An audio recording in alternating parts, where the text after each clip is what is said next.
बढ़िया मस्त तो सारे।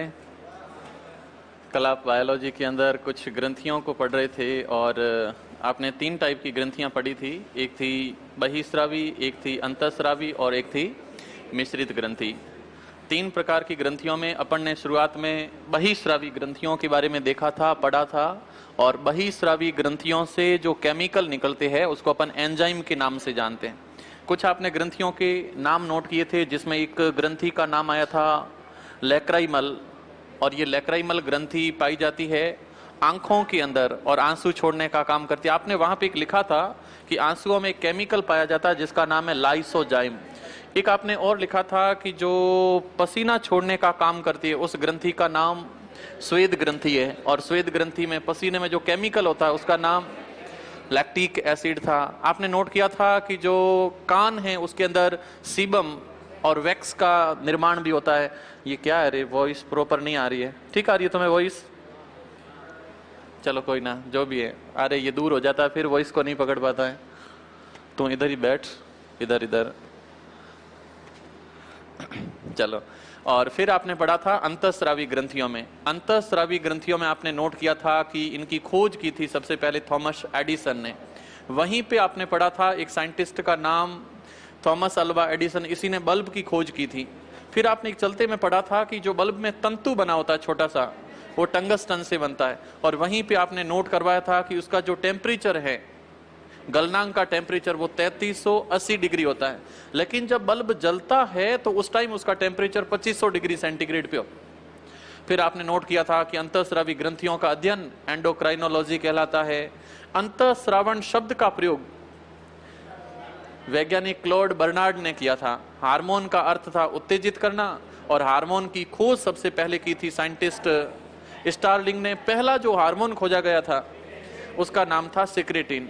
बहिस्रावी ग्रंथियों में नलिकाएं पाई जाती है, लेकिन अंतःस्रावी ग्रंथियों में नलियां नहीं पाई जाती है। मिश्रित ग्रंथियों में 2 नाम थे, एक का नाम था अग्नाशय और दूसरे का नाम था जनन ग्रंथि। फिर अपन 1 नंबर पे पढ़ रहे थे हाइपोथैलेमस, और हाइपोथैलेमस में आपने नोट किया था कि ये एक ऐसी ग्रंथि है जो पीयूष का कंट्रोल करती है, इसलिए इसको मास्टर ऑफ मास्टर ग्रंथि कहते हैं। कोई हार्मोन नहीं छोड़ती है, लेकिन हार्मोन का मोचन, निरोधन दोनों को नियंत्रित करती है। शरीर के टेम्परेचर को कंट्रोल करती है। थोड़ी देर लाइट चली जाए ना, तुम लोग यूं जड़फे देने स्टार्ट कर लेते हो, कारण शरीर में टेम्परेचर को संवेदन करने का, सेंस करने का काम हाइपोथैलेमस करता है। फिर आपने लिखा भी था कि शरीर का टेम्परेचर सेल्सियस में 37 होता है और केल्विन में 310 केल्विन के लगभग होता है। ये तापमान लिखे थे। फिर आपने लिखा था कि जो अवचेतन प्रक्रियाएं हैं, जो 1/10 मस्तिष्क अपना एनी टाइम जागृत रहता है तो उसको कंट्रोल करता है, या अवचेतन प्रक्रियाएं हैं भूख, प्यास, स्नेह, घृणा या आलस, ताप, थकान, इनको नियंत्रित करने का काम भी हाइपोथैलेमस ग्रंथि करती है। 2 नंबर आप शायद नोट करके बैठे थे पीयूष ग्रंथि। पीयूष ग्रंथि को अंग्रेज कहते हैं पिट्यूटरी, और हिंदी में लिखा जाता है पीयूष ग्रंथि। शरीर की सबसे छोटी अंतःस्रावी ग्रंथि। अच्छा, बड़ी कौन सी है? ना ना ना ना, अब देखो आप लोग सही बोल रहे हो, आप अपनी जगह पे सही हो। मैं अंतःस्रावी ग्रंथियों को पढ़ा रहा हूं। अंतःस्रावी ग्रंथियों में सबसे बड़ी है थायराइड, अंतःस्रावी में सबसे छोटी है पीयूष, बहिस्रावी में सबसे बड़ी यकृत। उधर छोटी वाली का जिक्र नहीं मिलता, बड़ी वाली आप जो यकृत कर रहे हो वो बहिस्रावी है, लेकिन छोटी बड़ी अंतःस्रावी के अंदर एक रहता है थायराइड और दूसरे का नाम है पीयूष ग्रंथि। पीयूष ग्रंथि जिसका जो भार है वो 5 से 6 ग्राम ही होता है। महिलाओं में थोड़ी सी बड़ी होती है, पुरुषों में बेचारी थोड़ी सी छोटी होती है। और ये पीयूष ग्रंथि पूरे शरीर को नियंत्रित करती, बहुत संचल ग्रंथि है। इसका जो आकार के बाद में जो रंग है वो हल्के गुलाबी रंग की और 2 भागों में विभाजित होती है। आपने कल चित्र के माध्यम से देखा भी था कि जो इसमें आगे का भाग है वो 75% होता है और पीछे का भाग 25% होता है। आगे का भाग जो 75% होता है उसको नाम देते हैं एडिनो हाइपोफाइसिस, और पीछे का जो भाग है उसको नाम देते हैं न्यूरो हाइपोफाइसिस। फिर इनसे कौन कौन से हार्मोन छोड़े जाते हैं इस पर हम बात करेंगे। कल आपने लिखा था कि एक अस्थि है जिसका नाम है स्फीनोइड, शायद आपने स्फीनोइड लिखा था, है ना? स्फीनोइड या एथमोइड लिखा था। एथमोइड, उस एथमोइड का नाम एथमोइड नहीं है, वो आजकल स्फीनोइड कहते हैं उसको। थोड़ा सा इधर देखोगे मैं क्या नोट करवा रहा हूं। कल आपने ऐसा डायग्राम के माध्यम से नोट किया था कि मस्तिष्क के ऊपर एक अस्थि पाई जाती है जिसके बीच में एक मांस की संरचना है और यहां से ये ग्रंथि ऐसे जुड़ी रहती है, ऐसा ही नोट किया था। आगे का जो भाग है इसको अपन नाम देते हैं अग्रपाली। अग्रपाली शब्द रहता नहीं, इसको कहते हैं एडिनो हाइपोफाइसिस और इसको कहते हैं पक्षपाली, या इसको नाम देते हैं न्यूरो हाइपोफाइसिस। ये होती है 25%, इधर की तरफ होती है 75%। बीच में जो पतली सी संरचना है इसका नाम होता है इनफंडीबुलम। इनफंडीबुलम। कई बार बच्चे टेंशन में रहते हैं, सर थी पढ़ाओ की हो है, तो ऐसी कंडीशन तो नहीं है, हैं क्या पढ़ा रहे हो, सीधा आते ही स्टार्ट कर दिया ये क्या है, कहाँ पाए जाते, ऐसे तो नहीं हो। और जिस अस्थि के नीचे ये पाया जाता है इसका नाम है, कल शायद आपने एथमोइड लिखा था कहीं, हाँ तो इसका राइट नाम है स्फीनोइड। स्फीनोइड, उसको काट करके स्फीनोइड कर लो। कल शायद आपने एथमोइड लिखा था, उसकी जगह आप नोट कर लो स्फीनोइड, और ये एक अस्थि का नाम है। कल आपने एक चलती क्लास में पढ़े थे, जब सारे तंत्र पढ़े थे ना, तंत्रों में एक शब्द आया था ज्वारीय आयतन, किसी को याद है? हैं ज्वारीय आयतन, एक बार श्वास लेते हैं छोड़ते उसका मान कितना होता है? 500 ml होता है। एक आपने उसी के अंदर चलते में आपने पढ़ा था कि जो मूत्र है उसमें पीलापन होता है, किस पदार्थ के कारण? कल ये शब्द आया था अमोनिया। अमोनिया के कारण गंध आती है। और मैं रंग की बात कर रहा हूं, आप गंध पे जा रहे हो। तो मैं एक बीमारी और रखी है जिसका नाम है एल्जाइमर। क्या बीमारी है? एल्जाइमर। एल्जाइमर साइंस की बहुत यूं गिनी चुनी बीमारी है और इस एल्जाइमर को कहते हैं भूलने की बीमारी। भूलने की बीमारी। कल पढ़ा आज गया, कुछ चीजें माइंड के अंदर इंप्रेस छोड़ती है तो जिंदगी भर नहीं भूलते हो, बाकी छोटी मोटी चीजें दिमाग में रहती नहीं है। कुछ है जो निकलती नहीं है, कुछ है तो घुसती नहीं है। तो इस बीमारी का नाम है एल्जाइमर और इसको भूलने की बीमारी कहते हैं। आगे जब मस्तिष्क आएगा तब आप लोग पढ़ोगे उनको, है ना, तो ये सारी चीजें उसमें रहने वाली है। तो आपने कल पढ़ा था कि यूरिन के अंदर जो रंग होता है उस पदार्थ का नाम है यूरोक्रोम। यूरोक्रोम के कारण होता है, और जो उसमें स्मेल या फिर गंध होती है उसका नाम होता है अमोनिया। ये छोटी छोटी चीजें हैं, आप लोग याद रखोगे। ये कल की क्लास में हो चुका था, आज मैं इनके हार्मोनों पे बात करूंगा। तो फर्स्ट में अपन बात करेंगे अग्रपाली से हार्मोन। अग्रपाली कितना एरिया लेके बैठती है? हाँ 75%, हाँ 75%। ऐसे एक बीच में शब्द घूम रहा था 45%। अभी 45 क्या होता है? 45 है कि 35 है, क्या है 45? शब्द प्रसिद्ध हो रहा था बीच में, बोला किसने था? चलो यहां नहीं बोल सकते हैं। 45%, छोड़ो। तो अग्रपाली से पहला जो हार्मोन निकलता है इसका नाम है सोमेटोट्रोपिन। अब इस हार्मोनों के कमाल देखना। इस सोमेटोट्रोपिन हार्मोन को वृद्धि हार्मोन कहते हैं। कई बार परीक्षाओं में सीधा आता है शरीर की वृद्धि के लिए, मांसपेशियों की वृद्धि के लिए, ऊतकों की वृद्धि के लिए, हड्डियों की वृद्धि के लिए कौन सा हार्मोन उत्तरदायी है? तो उसका नाम है सोमेटोट्रोपिन। ये इंग्लिश का नाम है, हिंदी में इसको कहते हैं वृद्धि हार्मोन। वृद्धि हार्मोन, इसको वृद्धि हार्मोन के नाम से जानते हैं। ये जो सोमेटोट्रोपिन हार्मोन है ये अपने शरीर में जब बराबर मात्रा में निकलता है तो पुरुष की जो हाइट है वो 6 फीट होती है, लेडी की उम्र क्या ना जो हाइट है वो 5, 5.5, पौने 6 के बीच में रहती है। तो ये उम्र इस प्रकार का ये दौर चलता रहता है। तो सोमेटोट्रोपिन शरीर की वृद्धि के लिए, ऊतकों के विकास के लिए, हड्डियों के विकास के लिए उत्तरदायी होता है।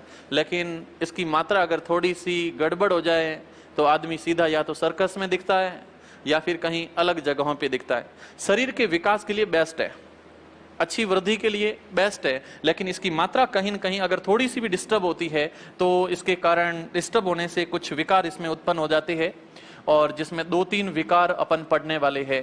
एक इसमें रोग का नाम आता है काइफोसिस। Kyphosis, kyphosis.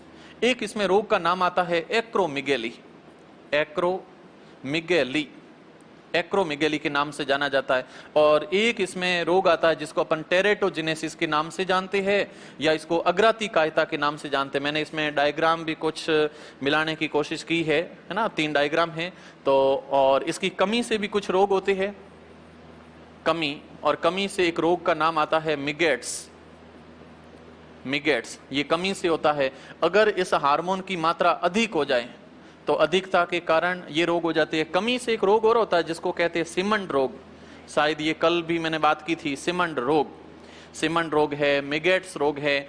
अधिकता से काइफोसिस है, एक्रोमेगेली है, और इसके साथ में तीसरा नाम है गाइगेंटिज्म। गाइगेंटिज्म ऐसा कुछ नहीं है, हार्ड शब्द नहीं है, बार बार आप लोग इनसे परिचित होते रहोगे तो ये बार बार लाइफ में आते रहेंगे।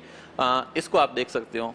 ये जो भाई साहब है इधर देखो, अपनी मोहतरमा के साथ खड़े हैं, और आप देख सकते हो हाइट का ये जो रेशियो है, ये ऐसा इसलिए होता है क्योंकि भाई साहब के अंदर जो सोमेटोट्रोपिन है वो निकलना स्टार्ट हुआ, बंद ही नहीं हो रहा है।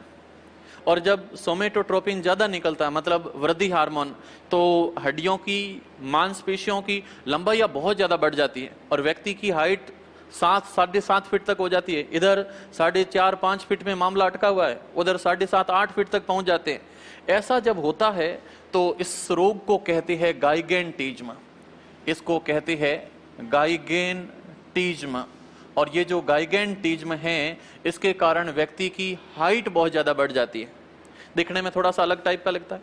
ये जो व्यक्ति है, इस व्यक्ति को आप देखोगे तो जैसे ही व्यक्ति की उम्र 45 प्लस हो जाती है, उसके बाद सोमेटोट्रोपिन ज्यादा निकलता है।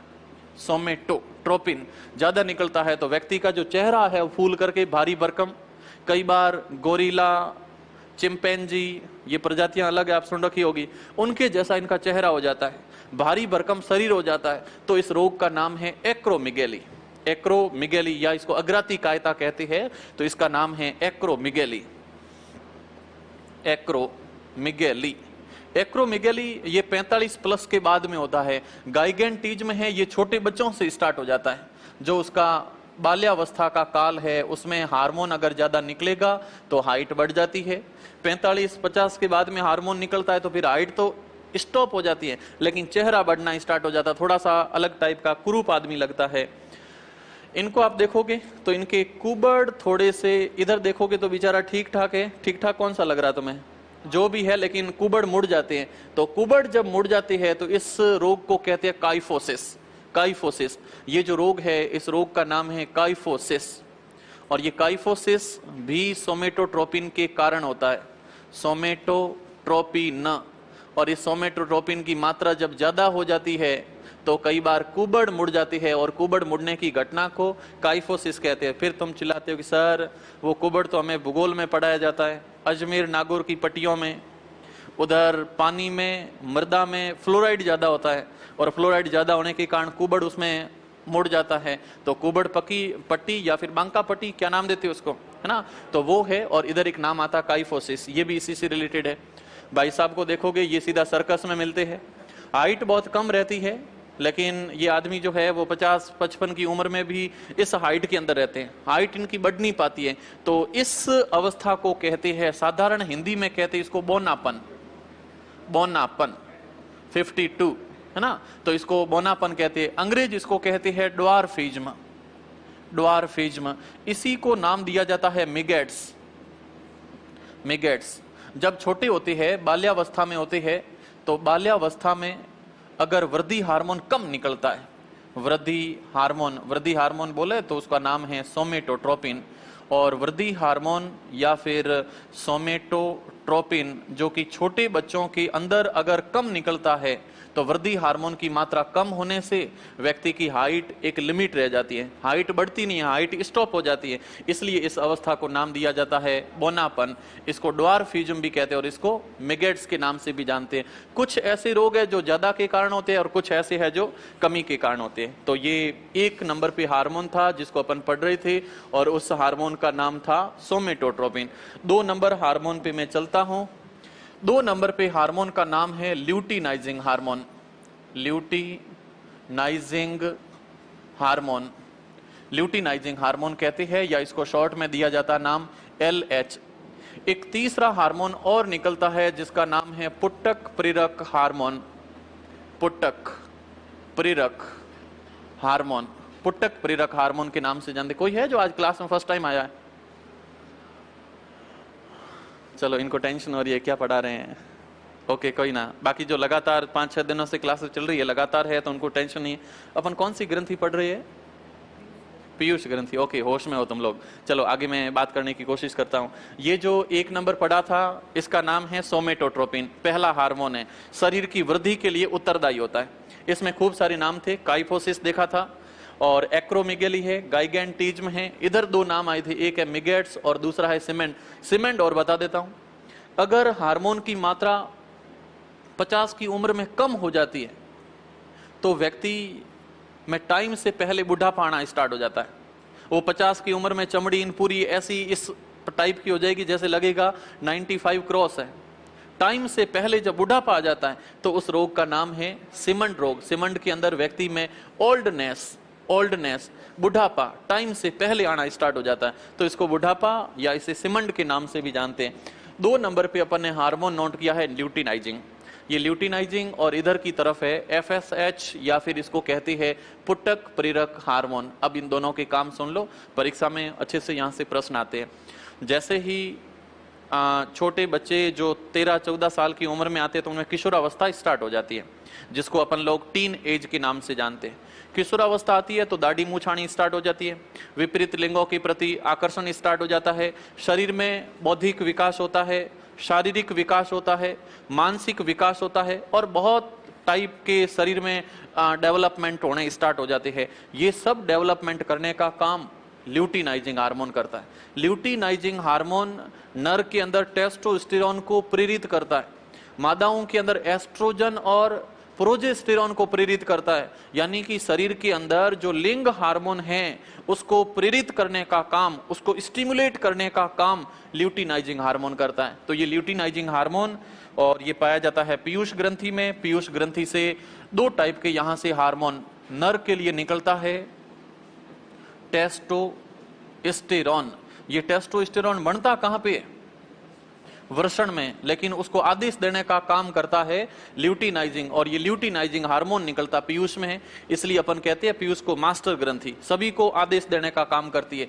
मादाओं के अंदर यहां से आदेश मिलता है तो 2 हार्मोन निकलते हैं, एक का नाम एस्ट्रोजन और दूसरे का नाम प्रोजेस्टेरॉन।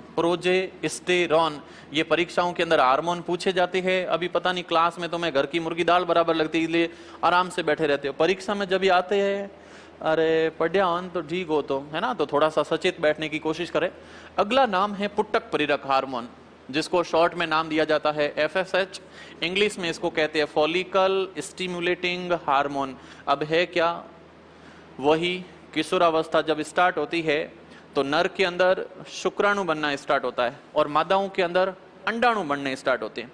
नर जनन संरचना, मादा जनन संरचना जब बनती है, शुक्राणु अंडाणु का जब निर्माण होता है तो उसको आदेशित करने का काम एफएसएच करता है।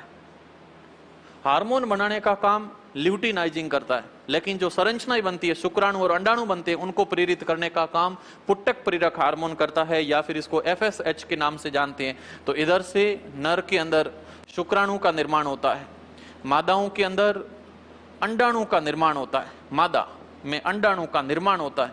तो शुक्राणु और अंडाणु को निर्मित करने का काम पुट्टक प्रेरक हार्मोन करता है। छोटी छोटी चीजें हैं, याद रह जाएगी।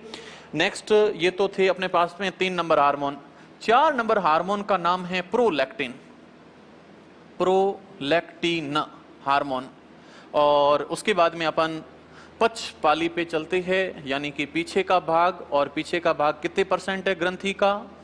25%। इसमें कौन से निकलते हैं उसको अपन बाद में देखते हैं।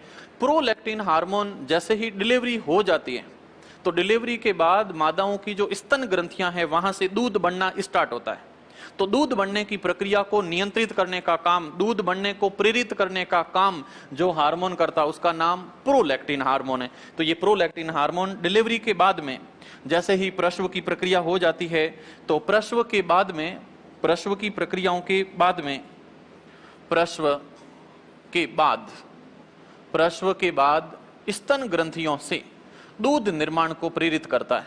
मिल्क सिक्रेशन, दूध बनाने की प्रक्रियाओं को नियंत्रित करने का काम प्रोलैक्टिन करता है। कई बार प्रश्न आता है कौन सा हार्मोन पीयूष ग्रंथि के अग्रभाग से स्रावित होता है, कई बार आता कौन सा नहीं होता है। तो याद रखोगे 4 हार्मोन आए थे। एक नाम आया था प्रोलैक्टिन, पढ़ा भी। एक नाम आया था FSH, था भी 3 नंबर पे। एक नाम आपने पढ़ा था ल्यूटिनाइजिंग, था इसमें। एक नाम आया था सोमेटोट्रोपिन। ये 4 हार्मोन आगे वाले भाग से निकलते हैं। अब कहां पे जा रहे हैं? पक्षपिल। ये जो पीयूष ग्रंथि का पीछे का भाग है, इसमें सिर्फ 2 ही हार्मोन निकलते हैं।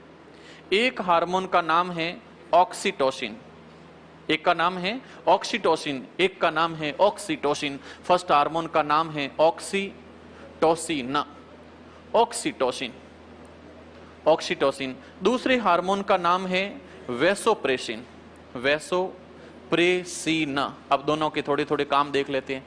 ऑक्सीटोसिन हार्मोन है, शायद अपने कल भी क्लास में बात की थी कि इस हार्मोन को जो है अपन स्नेह हार्मोन के नाम से जानते हैं, मातृत्व हार्मोन के नाम से भी जानते हैं।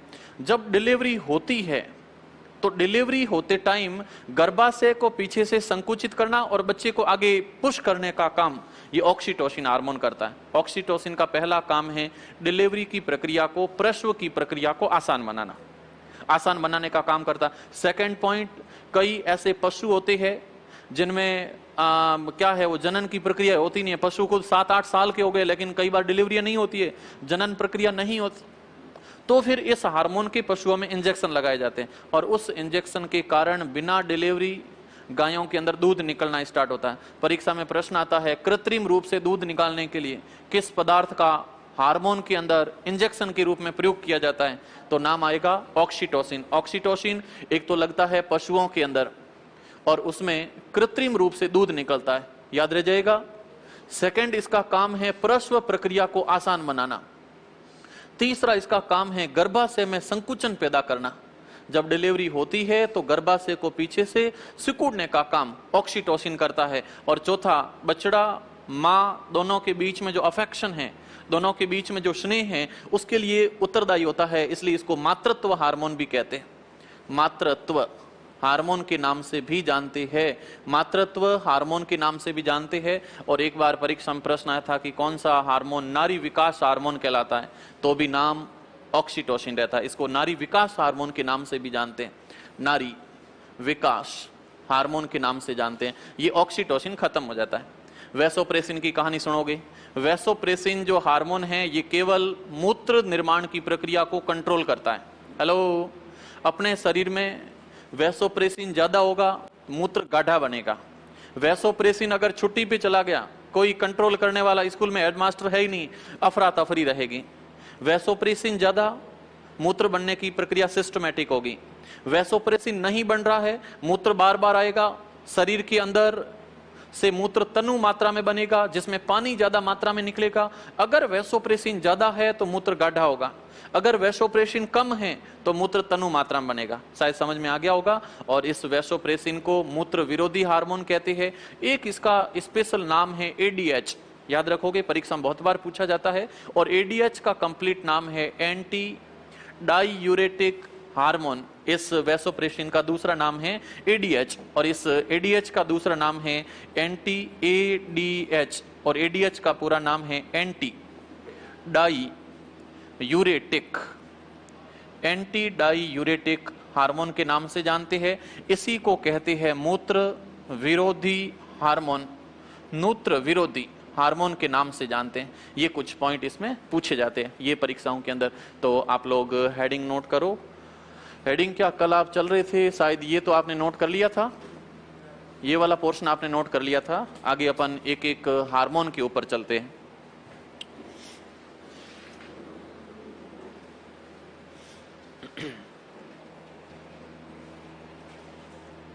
कल आपने जहां नोट किया था उसको छोड़ दो, उसके बाद में 1 नंबर पे नोट करो, लिखो अग्रपाली से हार्मोन, अग्रपाली से हार्मोन।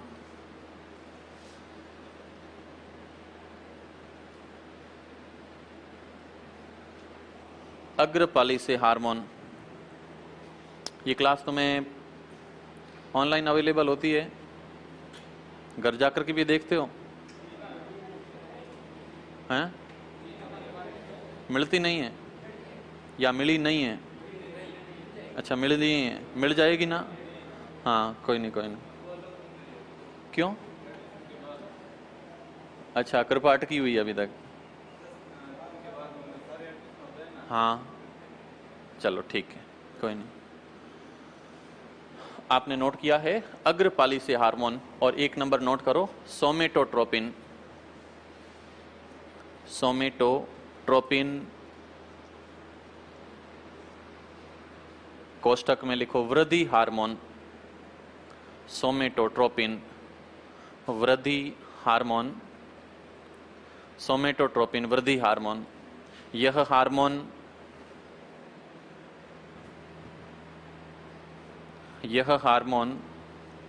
मांसपेशियों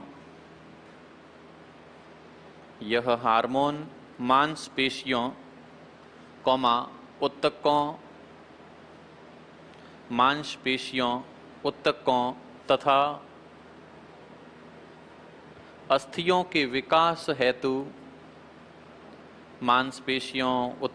तथा अस्थियों के विकास हेतु उत्तरदायी है। विकास हेतु उत्तरदायी है।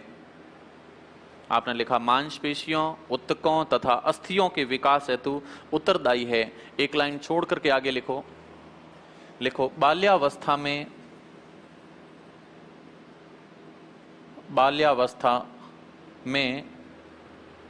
अधिकता से व्यक्ति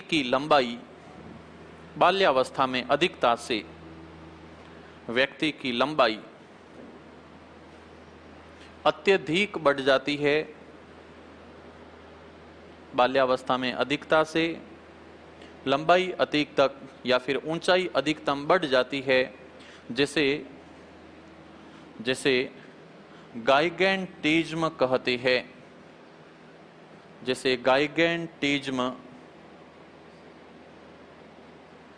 ऊंचाई अधिकतम बढ़ जाती है जिसे गाइगेंटिज्म कहते हैं। गाइगेंटिज्म कहते हैं।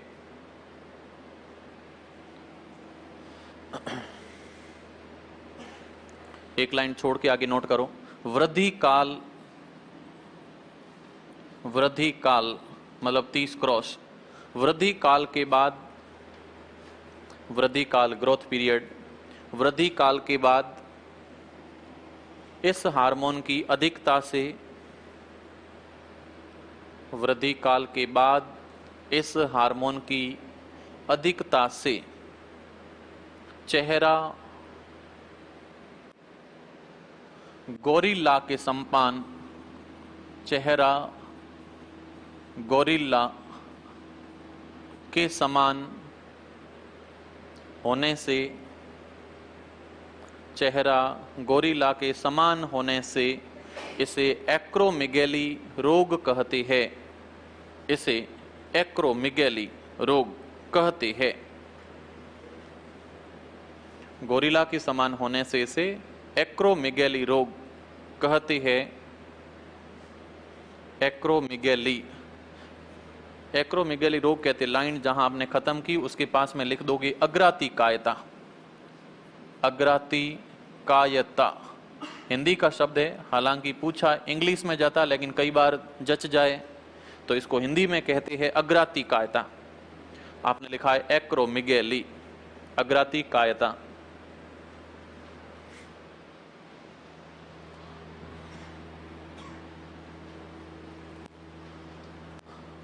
नेक्स्ट पॉइंट फिर नोट करो, वृद्धि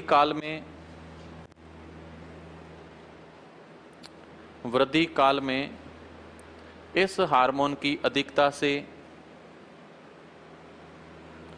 वृद्धि काल में इस हार्मोन की अधिकता से, इस हार्मोन की अधिकता से कुबड़ बढ़ जाता है। इस हार्मोन की अधिकता से कुबड़ बढ़ जाता है। अधिकता से कुबड़ बढ़ जाता है।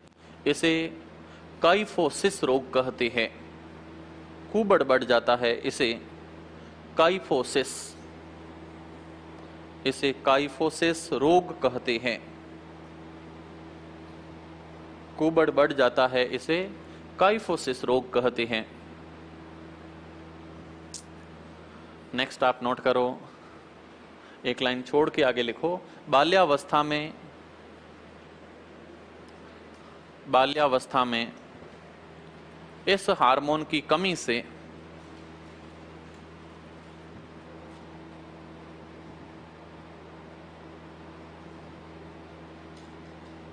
शरीर की वृद्धि रुक जाती है। हार्मोन की कमी से शरीर की वृद्धि रुक जाती है। इस बौनेपन को, शरीर की वृद्धि रुक जाती है, इस बौनेपन को मिगेट्स रोग कहते हैं। इस बौनेपन को मिगेट्स रोग कहते हैं। बौनेपन को मिगेट्स रोग कहते हैं। मिगेट्स रोग कहते हैं। मिगेट्स भी कहते हैं, इसी को आप कोष्ठक में या लास्ट लाइन में नोट कर लोगे। ड्वार्फिज्म, ड्वार्फिज्म, ड्वार्फिज्म को हिंदी में कहते हैं बौनापन। बौनापन 52 52 है ना, तो मिगेट्स कहते हैं बौनापन हो जाता है, शरीर की हाइट कम रह जाती है। तो ड्वार्फिज्म, बौनापन आपने लास्ट में नोट कर लिया है। एक लाइन छोड़ करके फिर आगे नोट करो। वृद्धि काल के बाद, वृद्धि काल के बाद इस हार्मोन की कमी से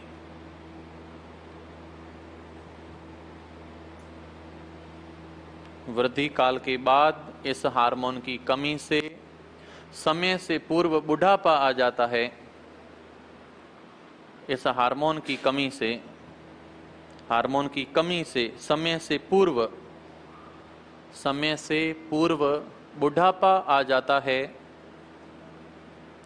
इसे क्या कहते हैं? सिमंड रोग कहते हैं। इसे सिमंड रोग कहते हैं। समय से पूर्व बुढ़ापा आ जाता है, इसे सिमंड रोग कहते हैं। कौन सा हार्मोन पढ़ रहे थे? कौन सा हार्मोन? सोमेटोट्रोपिन। और सोमेटोट्रोपिन में आपने छोटे मोटे 5 रोगों के नाम नोट किए। और ये हार्मोन शरीर की वृद्धि, हड्डियों की वृद्धि, मांसपेशियों की वृद्धि, ऊतकों की वृद्धि के लिए उत्तरदायी होता है। 2 नंबर पे आप नोट करो, luteinizing hormone. Luteinizing hormone 2 number पे, ल्यूटिनाइजिंग हार्मोन।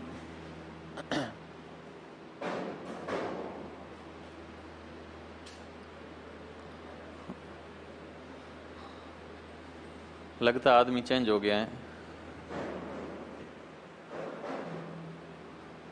अफरा तफरी मच रही है। 5-6 महीने पहले इधर बैच चलते थे, तब इधर ही कोई अलग रहता था दिन भर। हाँ, वॉल्यूम बढ़ा के मस्त गाने सुनाता था।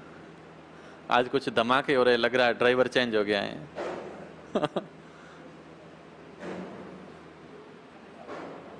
ड्राइवर चेंज है थोड़ा, पहले ड्राइवर अलग था। लो, आपने नोट किया ल्यूटिनाइजिंग हार्मोन। अरे शेखावत जी, आप भर सकते हो, फॉर्म भर सकते हो। लक्ष्मीकांत जी क्या बोल रहे हैं? सीईटी के अंदर 124 प्लस नंबर हैं। अरे तो भरो ना फॉर्म।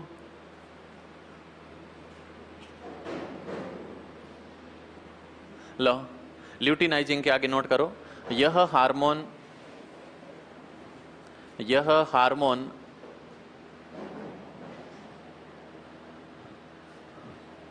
नर तथा मादा में, यह हार्मोन नर तथा मादा में जनन हार्मोन को, नर तथा मादा में जनन हार्मोन को निर्माण हेतु प्रेरित करता है। जनन हार्मोन को निर्माण हेतु प्रेरित करता है। निर्माण हेतु प्रेरित करता है। अगली लाइन में नोट करो आप, नर में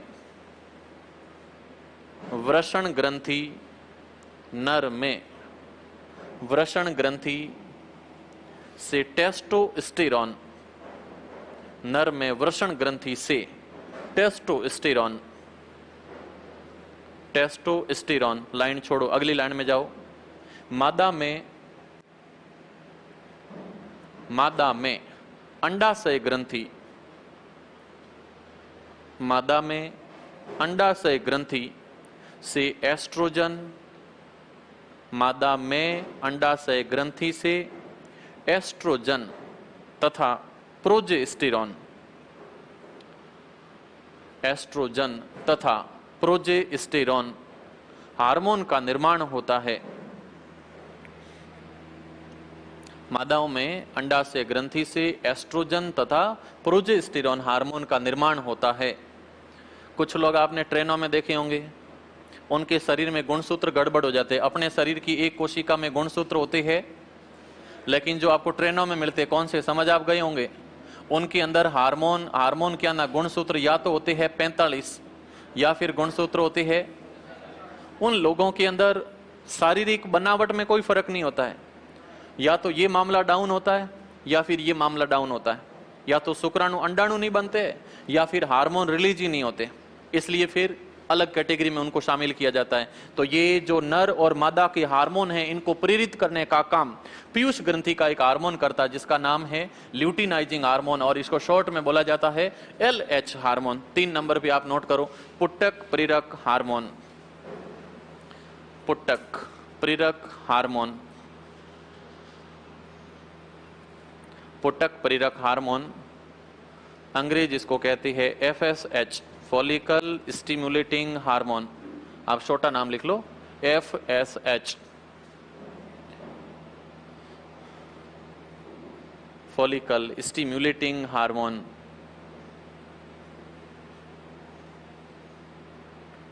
अच्छा, कोई इंग्लिश मीडियम का है? कोई बच्चा इंग्लिश मीडियम का कि सर कांस्टेबल तो बनना, लेकिन प्रिपरेशन इंग्लिश मीडियम में करूंगा? कोई नहीं है? छोड़ो, आप पुटक प्रेरक के आगे लिखो, किशोरावस्था के समय, किशोरावस्था के समय नर में शुक्राणु, किशोरावस्था के समय नर में शुक्राणु तथा मादा में अंडाणु निर्माण, नर में शुक्राणु मादा में अंडाणु निर्माण को प्रेरित करता है। नर में शुक्राणु तथा मादा में अंडाणु निर्माण को प्रेरित करता है। नर में शुक्राणु मादा में अंडाणु निर्माण को प्रेरित करता है। क्लियर? ये शुक्राणु अंडाणु। उसके बाद में अपन चलेंगे नेक्स्ट 4 नंबर पे, आप हार्मोन का नाम नोट करो, प्रोलैक्टिन, प्रोलैक्टिन। अभी एक हार्मोन का नाम आया था, मैंने ऐसा बोला था कि अगर उसका पशुओं में इंजेक्शन लगा दो तो बिना डिलीवरी दूध आना स्टार्ट हो जाए। क्या नाम था? Oxytocin hormone. कौन सा हार्मोन? नारी विकास हार्मोन कहलाता है। अच्छा, डिलीवरी के बाद में दूध निर्माण को प्रेरित कौन करता है? ऑक्सीटोसिन। दूध निर्माण को प्रेरित करने का काम प्रोलैक्टिन हार्मोन करता है। कौन सा हार्मोन डिलीवरी की प्रक्रिया को आसान बनाता है? ऑक्सीटोसिन। कौन सा हार्मोन शरीर की वृद्धि को बढ़ाता है? Somatotropin, somatotropin. अच्छा, अभी आपने एक नाम नोट किया था, मिगेट्स रोग। वो सोमेटोट्रोपिन की अधिकता से हो रहा था कि कमी से? कमी से हो रहा था। एक नाम आया था सिमंड, कमी की अधिकता, कमी से हो रहा था। एक नाम आया था बीच में एक्रोमिगेली, अधिकता की कमी। अरे एक्रोमिगेली गोरिल्ला के जैसा चेहरा हो जाता है, अधिकता के कारण था। आपने नेक्स्ट नोट किया है प्रोलैक्टिन। प्रोलैक्टिन में नोट करो, लिखो, प्रसव क्रिया के बाद, प्रसव क्रिया के बाद स्तन ग्रंथियों से, प्रसव क्रिया के बाद स्तन ग्रंथियों से दूध निर्माण को प्रेरित करता है? मेमरी ग्लैंड्स, स्तन ग्रंथियों से मिल्क सिक्रेशन दूध निर्माण को प्रेरित करता है। कौन सी ग्रंथि चल रही थी? पीयूष। पीयूष में दो भाग, अग्रपाली और पक्षपाली, एडिनो हाइपोफाइसिस और न्यूरो हाइपोफाइसिस। पहले वाला भाग कंप्लीट हो गया है, अब अपन आएंगे पक्षपाली में। नेक्स्ट आप हेडिंग नोट करो, पक्षपाली। पक्षपाली, और पक्षपाली में एक नंबर हार्मोन आप नोट कर रही हो, ऑक्सीटोसिन। पक्षपाली, पक्षपाली को आप लिख रहे हो ऑक्सीटोसिन। पहला हार्मोन आपने लिखा है ऑक्सीटोसिन। पक्षपाली, ऑक्सीटोसिन। ऑक्सीटोसिन में फर्स्ट पॉइंट नोट करो, इसे नारी विकास, फीमेल डेवलपमेंट, इसे नारी विकास हार्मोन कहते हैं। नारी विकास हार्मोन कहते हैं। सेकंड, पशुओं में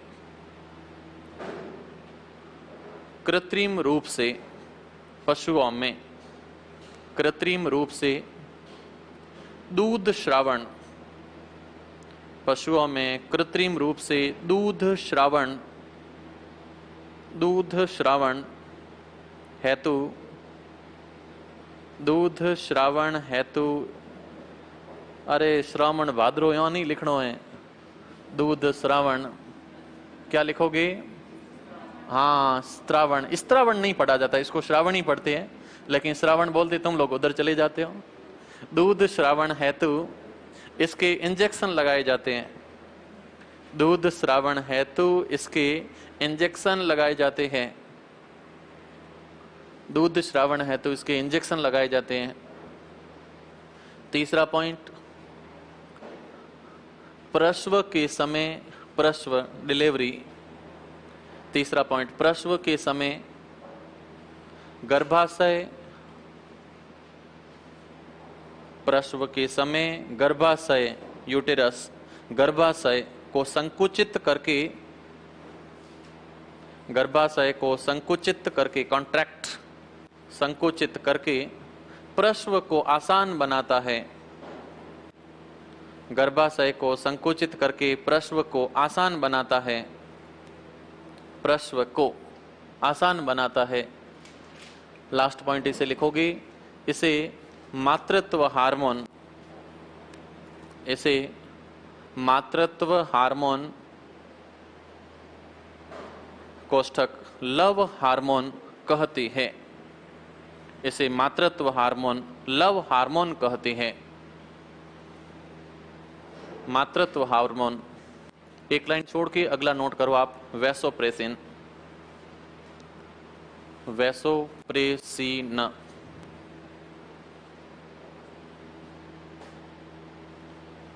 वैसोप्रेसिन। वैसोप्रेसिन के अंदर फर्स्ट पॉइंट नोट करो, यह मूत्र निर्माण, यह मूत्र निर्माण प्रक्रिया को नियंत्रित करता है। मूत्र निर्माण प्रक्रिया को नियंत्रित करता है। अगली लाइन, इसकी अधिकता से, इसकी अधिकता से मूत्र में गाढ़ापन, इसकी अधिकता से मूत्र में गाढ़ापन तथा कमी से, अधिकता से मूत्र में गाढ़ापन, अधिकता से मूत्र में गाढ़ापन तथा कमी से मूत्र तनु हो जाता है, तथा कमी से मूत्र तनु हो जाता है, कमी से मूत्र तनु हो जाता है। अगली लाइन में नोट करो, इसे ADH, इसे ADH पूरा नाम लिखो, एंटी डाईयूरेटिक, ADH, इसे ADH anti diuretic hormone, anti diuretic hormone anti diuretic hormone. फिर इसी को आप लोग एक नाम अपन और देते हैं, अच्छा पहले ही अपन नोट कर लिया, एंटी डाईयूरेटिक हार्मोन कहते हैं, एंटी डाईयूरेटिक हार्मोन कहते हैं। और लास्ट में नोट कर लेना मूत्र विरोधी हार्मोन, अगला पॉइंट मूत्र विरोधी हार्मोन है।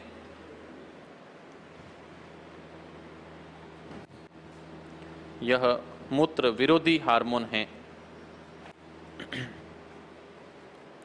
अंतःस्रावी ग्रंथियां टोटल 10 में 2 निपट चुकी है, एक तो हाइपोथैलेमस और दूसरी थी पीयूष ग्रंथि। अब किस पे चलेंगे अपन?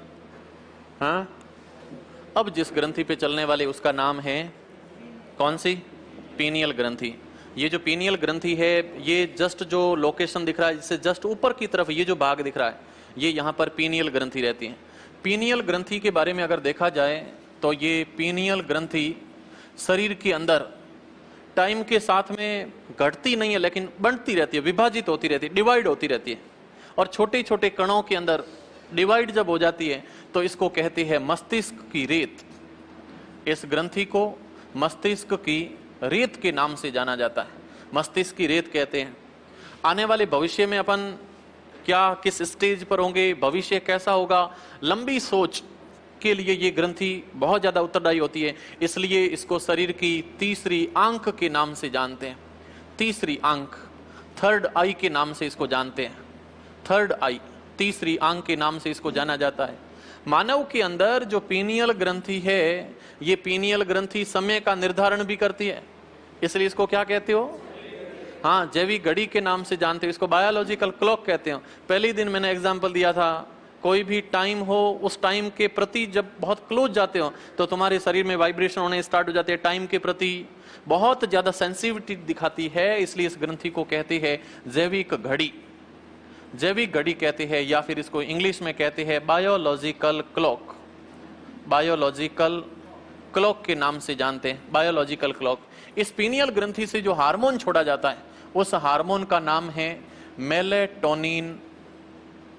और ये जो मेलेटोनिन हार्मोन है, इससे क्या क्या काम होते देखना। पहला, मेलेटोनिन हार्मोन काम करता है चमड़ी का कलर।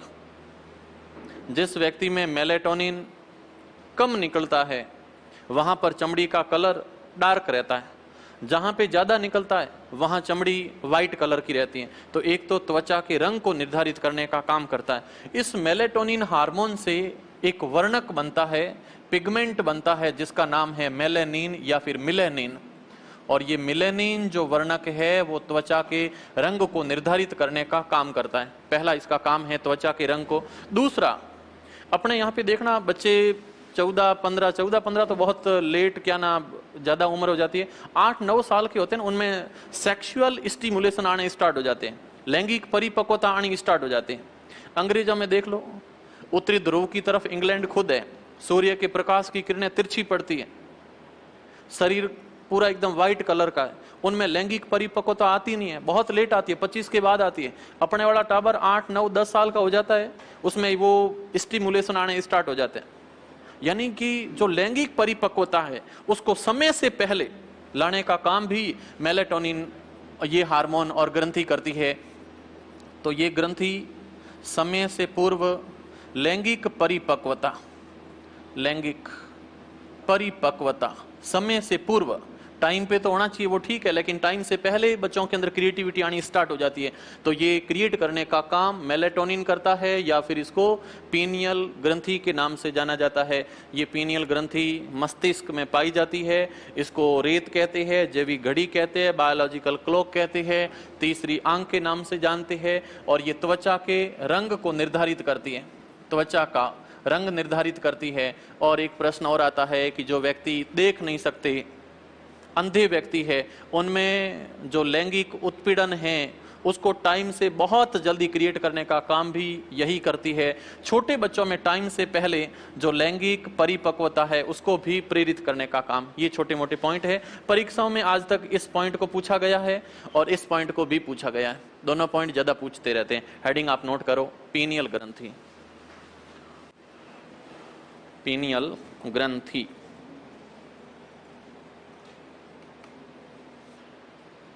पीनियल ग्रंथि के आगे फर्स्ट पॉइंट, मस्तिष्क में उपस्थित, मस्तिष्क में उपस्थित,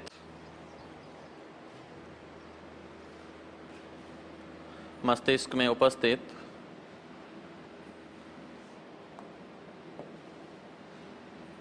फर्स्ट पॉइंट आपने नोट किया है, मस्तिष्क में उपस्थित। सेकंड पॉइंट, इसे मस्तिष्क की रेत, इसे मस्तिष्क की रेत, नेक्स्ट लाइन में लोग नोट करोगे। तीसरी आंख, तीसरी आंख तथा जैविक घड़ी, जैविक घड़ी के कोष्टक में आप नोट कर रहे हो, बायोलॉजिकल क्लॉक कहती है। जैविक घड़ी बायोलॉजिकल क्लॉक कहती है, बायोलॉजिकल क्लॉक कहती है।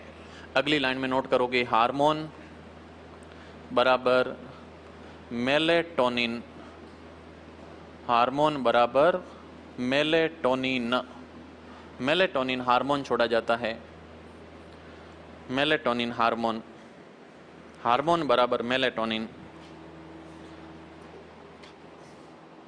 अभी एक हार्मोन का नाम आया था जो शरीर के अंदर मूत्र निर्माण को कंट्रोल करता है, क्या नाम था? वैसोप्रेसिन। नर हार्मोन का नाम क्या है? नर में कौन सा हार्मोन है? टेस्टोस्टेरोन। कौन सा हार्मोन नारी विकास? आज मैंने एक रोग का नाम बताया था जिसको भूलने की बीमारी कहते हैं, क्या नाम था? एल्जाइमर। चलो अगला पॉइंट आप नोट करो, लिखो मेलेनिन वर्णक, मेलेनिन वर्णक निर्मित होकर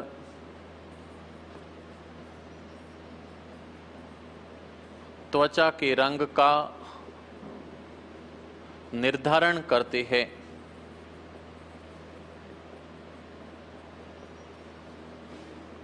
मेलेनिन वर्णक निर्मित होकर त्वचा के रंग का निर्धारण करता है। सेकंड पॉइंट में आप नोट करोगे, यह ग्रंथि,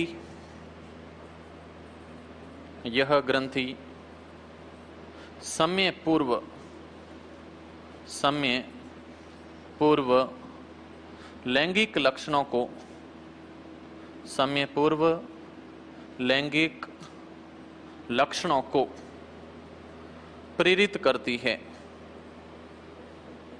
लैंगिक लक्षणों को प्रेरित करती है।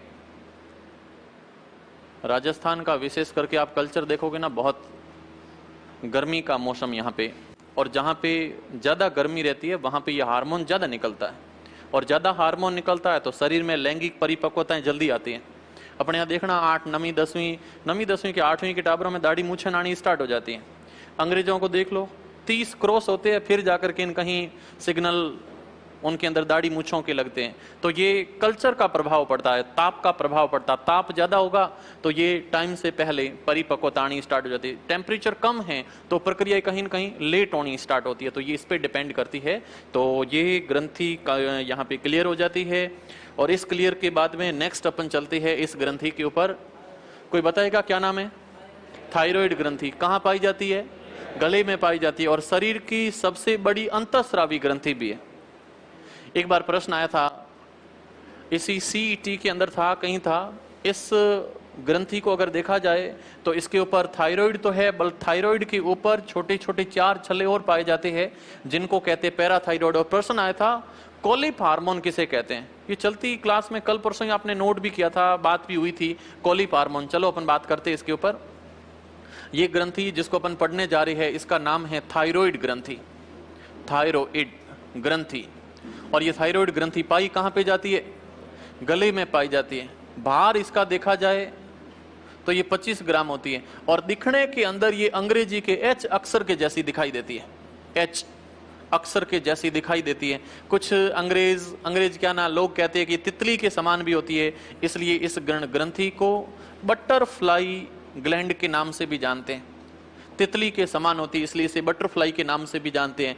मानव शरीर के अंदर सबसे बड़ी जो अंतःस्रावी ग्रंथि जो थायराइड है, इस ग्रंथि से एक हार्मोन निकलता है थायरोक्सिन, और यहां से प्रश्न हर बार पूछा जाता है, याद रखोगे यहां से जो थायरोक्सिन हार्मोन बनता है, इस थायरोक्सिन हार्मोन की मात्रा अगर बढ़नी बंद हो जाए तो गला, ग्रंथि दोनों फूल करके बड़े हो जाते हैं, और जब बड़े होते हैं तो उसमें आंखें डरावनी लगती है।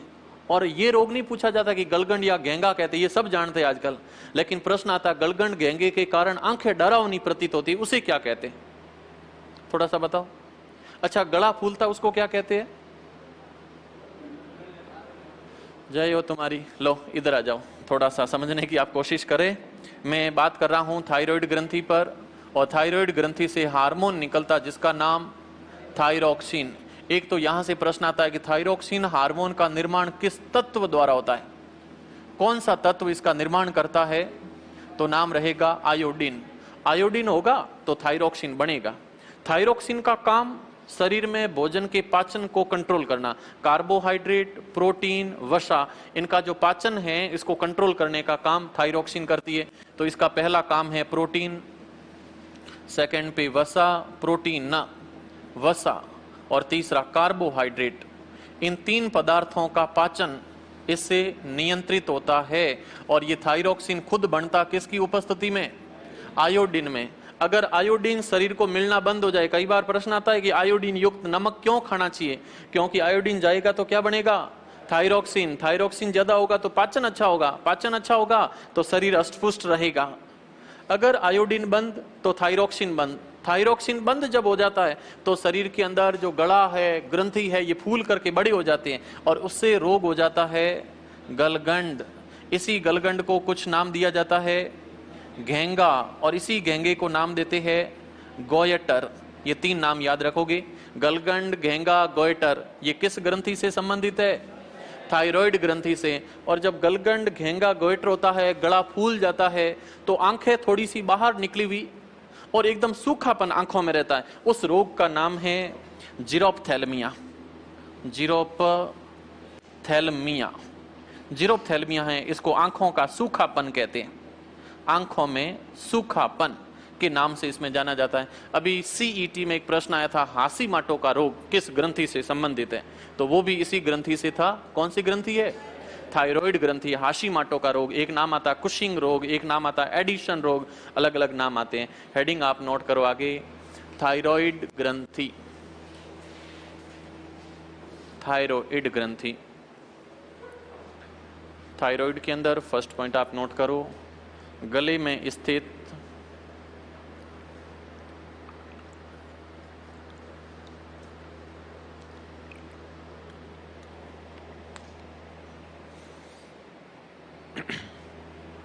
पच्चीस ग्राम भार, गले में स्थित 25 ग्राम भार, कॉमा, सबसे बड़ी अंतःस्रावी ग्रंथि है। सबसे बड़ी अंतःस्रावी ग्रंथि, सबसे बड़ी अंतःस्रावी ग्रंथि, कॉमा, एच आकार, एच आकार ऑब्लिक बटरफ्लाई ग्रंथि कहते हैं। एच आकार बटरफ्लाई, हिंदी में क्या कहते हैं? हाँ, तितली के आकार की। एच आकार बटरफ्लाई ग्रंथि कहते हैं, बटरफ्लाई ग्रंथि कहते हैं,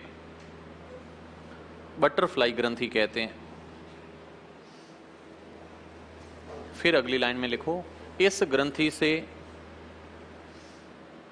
इस ग्रंथि से आयोडीन तत्व द्वारा, इस ग्रंथि से आयोडीन तत्व द्वारा थायरोक्सिन, आयोडीन तत्व द्वारा थायरोक्सिन हार्मोन का निर्माण होता है। आयोडीन तत्व द्वारा थायरोक्सिन हार्मोन का निर्माण होता है, जो पाचन क्रिया में, जो थायरोक्सिन हार्मोन का निर्माण होता है जो पाचन क्रिया में सहायता करता है, पाचन क्रिया में सहायता करता है। एक लाइन छोड़ के आगे नोट करो, गलगंड रोग, गलगंड रोग, और इसको पढ़ेंगे अपन नेक्स्ट क्लास में। Thank you, bye.